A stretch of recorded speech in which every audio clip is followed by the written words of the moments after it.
Welcome to On Spec, where you'll hear stories that bring you closer to the globe. I'm your host, Fariba. We interrupted our Season 0 to do COVID-19 coverage.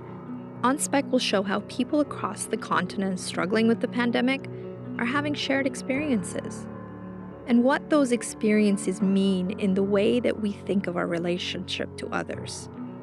In this episode, journalist Margaux Benn and On Spec intern Menel Raach will take you to Canada, the US, Tunisia, Lebanon, and Cyprus. They're going to tell us how the pandemic is changing our social life and habits.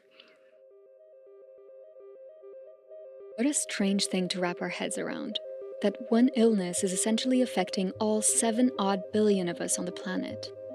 Whether we're on lockdown, under quarantine, battling coronavirus, or know someone who caught the disease, we're sharing common experiences and struggles. Around the world, governments have been imposing more or less strict lockdowns to prevent the virus from spreading, and many of us are stuck in our homes. Social interactions, which we used to take for granted, meeting people in person, looking into someone's eyes, greeting each other with handshakes, hugs, or kisses, are now dangerous and illegal. How are you all coping with this lack of social interaction and physical contact? Menel and I asked 5 very different people about how they're approaching being alone. Hey lady, how are you? I'm, wanting to check in and see how things are across... Bianca Oran is a good friend of mine. She's a 39-year-old woman who works in the nonprofit sector in Ottawa, Canada, but she's spending the lockdown with her family in a small town in southern Ontario.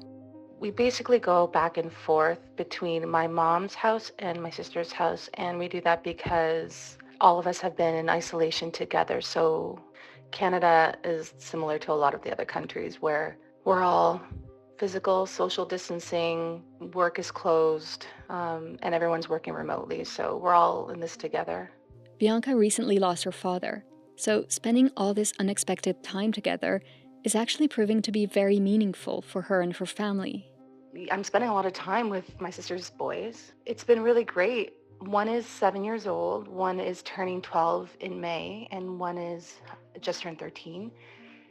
And just between losing my dad, their grandfather, who they were very close with, and then us being in isolation, social distancing, we've all been spending way more time than we ever have, at least for me, because I live in another city. So it's been really special.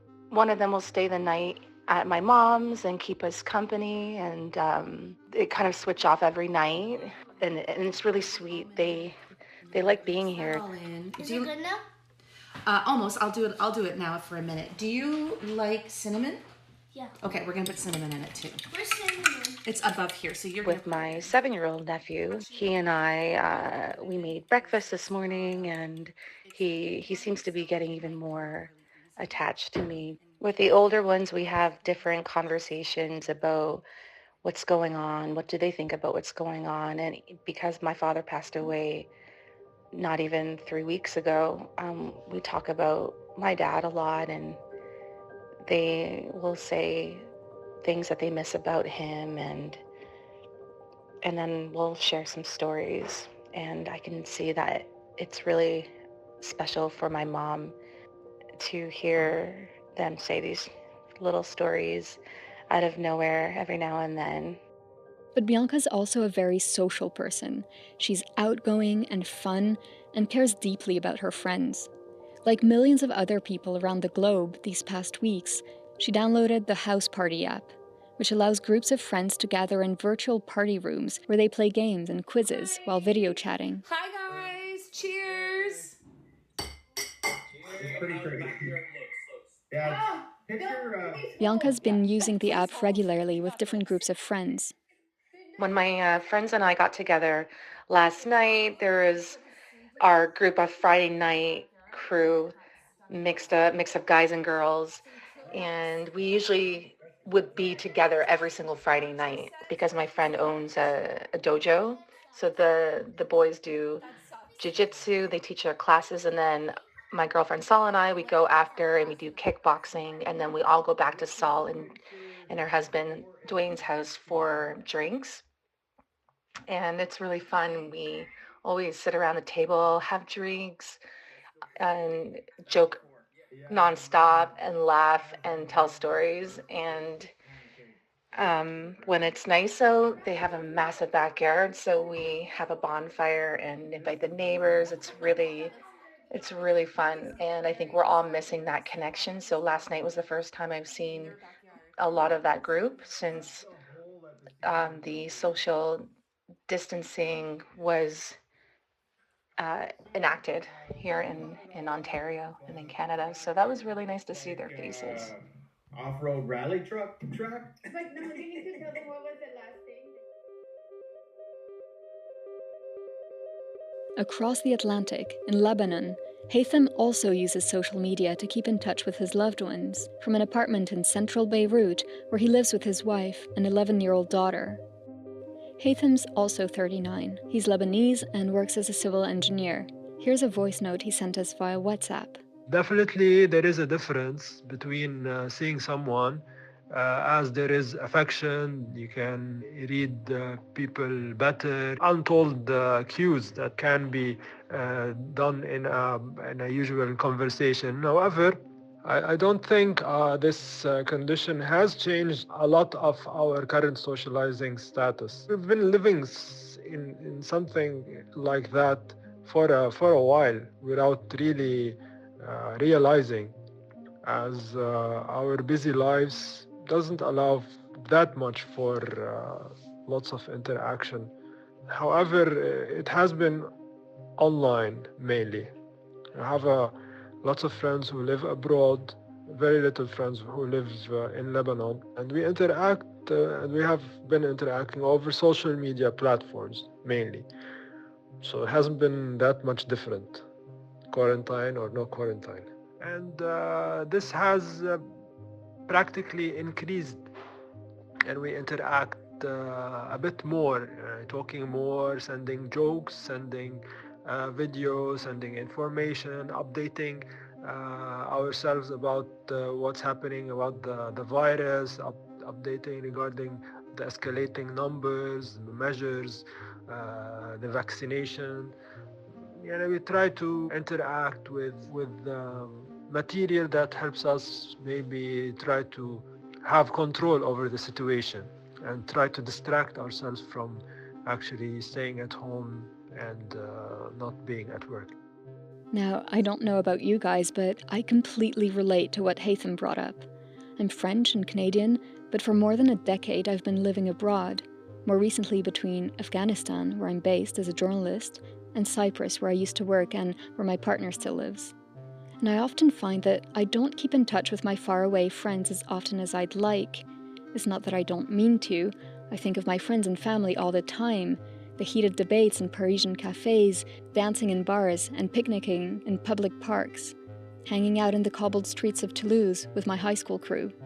Whenever I see something which I know would make a particular person smile or laugh or cringe, I vow to remember the scene and to tell them whenever I find the time. Of course, I never find the time, and those stories go untold. But now that I'm confined to an apartment in the quiet old city of Nicosia, Cyprus, I've been making an effort to reach out and received plenty of messages myself.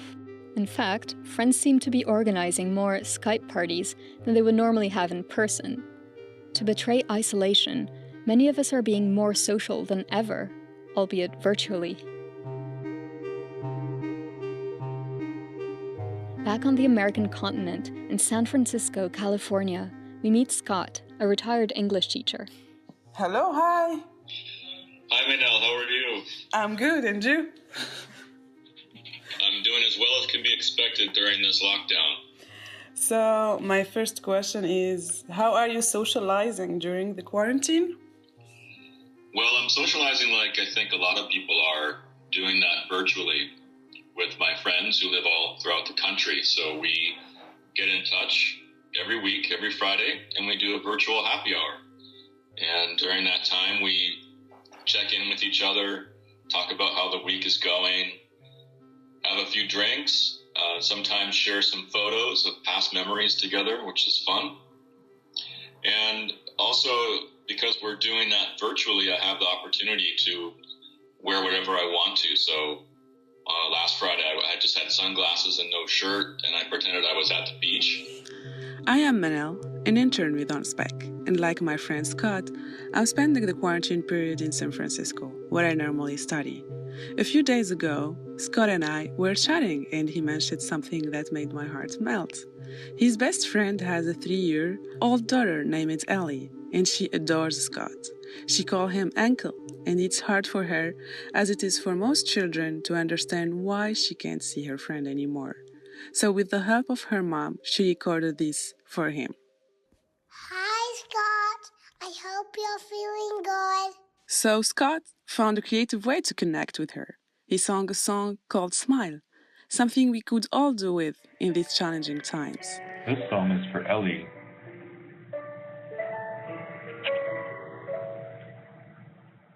Smile, though your heart is aching.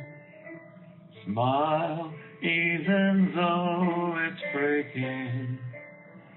When there are clouds in the sky, you'll get by. Scott doesn't have kids of his own.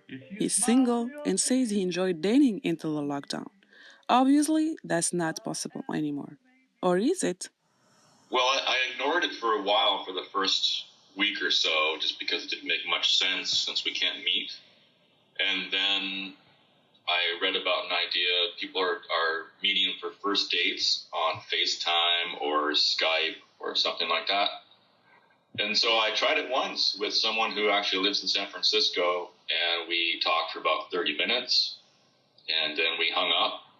And then I realized that doing this online during FaceTime, like a first date, really helps save money. Meeting people, looking for a relationship, sex, love, or all three. It's hard enough as it is. But imagine doing this without being able to leave your apartment. Sure, online dating is popular, but the idea is usually to connect online and then meet in person. So, what happens when you're not allowed to leave your home for weeks, or even months? Before the lockdown, I chat online with 2 or 3 girls just for fun. But since I've been stuck at home, I'm pretty sure I've talked to every girl in Tunisia. Ask any Tunisian man and he'll say the same. But it's not just us. Girls are bored too, so they're socializing online more than before as well. That's Farouk, a 27-year-old who lives in Tunisia. Turns out, from North America to North Africa, dating is taking a similar trend. So, as I understand, you are using social media for dating more often during the quarantine. So, how was it? وي صحيح ديجا الريزو سوسيو هو الحاجة الوحيدة اللي قاعد نستعمل فيها أنا. Yeah. Before, I'd only use social media sporadically to check the news and so on. But now I'm on it 20 hours a day. Not just for dating, but also to keep up with my friends and pass the time. Before, I'd only meet girls in coffee shops, on the street, in bars and so on. I prefer dating in real life because I feel more comfortable. But now we don't have any other choice. The only way to date during quarantine is via social media. So we're discovering a new way of dating through Facebook, Instagram and Messenger. But when the pandemic is over, I think I'll get my life back in order and go back to meeting people in real life. How many girls are you talking with during the confinement? Well, I have 2,000 Facebook friends, and most of them are girls. I've been talking to pretty much every girl on my friends list, even those I don't know. And sometimes I ask if they would like to go on a real date when the coronavirus pandemic is over. But I'm not the only one making the approach. Girls also reach out of boredom. People are craving any social interaction. Has online dating changed in any way the themes that you talk about, especially during the quarantine? As I began learning how to cook during the lockdown, it became part of my main topics of discussion. I asked girls about food recipes. The good part is that they have good cooking tips, but I noticed that many girls are trying to show off their cooking skills. I'm just playing along to learn good recipes.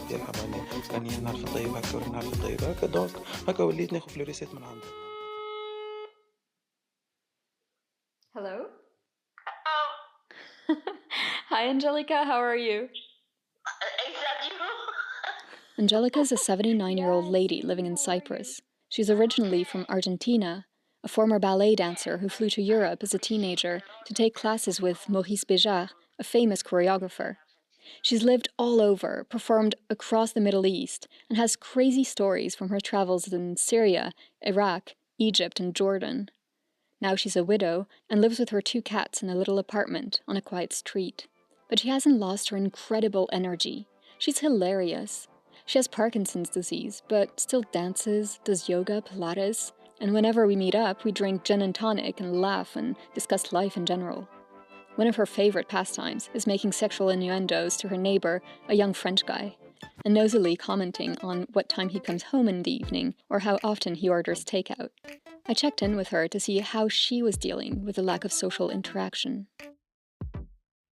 Yes, I receive a lot of telephone calls from family in Argentina, in Spain, in Brazil, and from my family here that they are constantly contacting me. My daughter, my son in England, my daughter in England.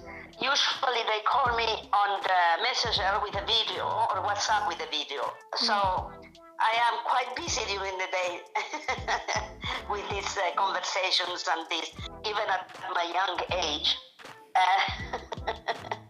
I'm looking after myself. I always do. I'm used to be alone, but one thing is to be alone and another thing is to be lonely, and I'm not lonely. Your daughters and your son, do you feel that they've been calling more than usual since the confinement? Absolutely. Mm-hmm. They are calling me almost every day.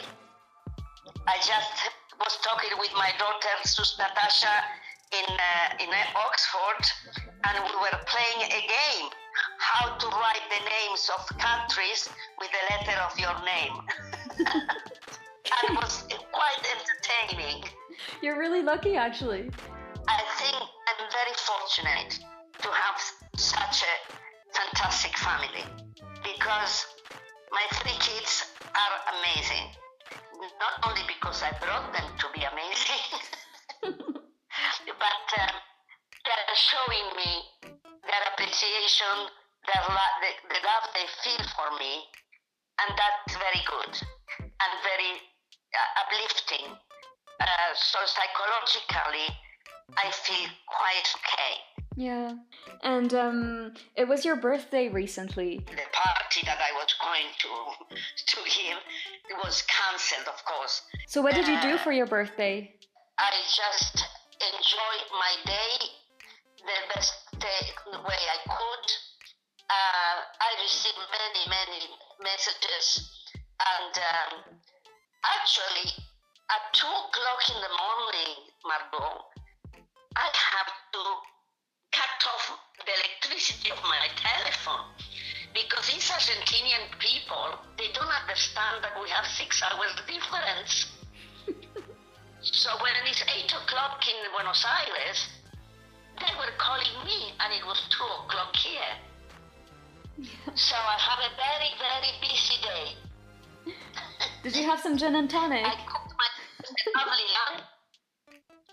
I drank half a bottle of wine, and then in the evening my 2 gin tonics. And at 2 o'clock I said, enough, Argentina, and I closed my telephone and I went to sleep. I leave Angelica as she prepares to apply a homemade aloe vera face mask. I'm so happy she's doing fine, and I hope other families are also making a point of calling their seniors more often. They're the most vulnerable to coronavirus, but also to loneliness. Meanwhile, I think we can all learn from Angelica. Let's all raise a more or less metaphorical gin and tonic glass, and vow to be, as my dear friend says, alone, but not lonely.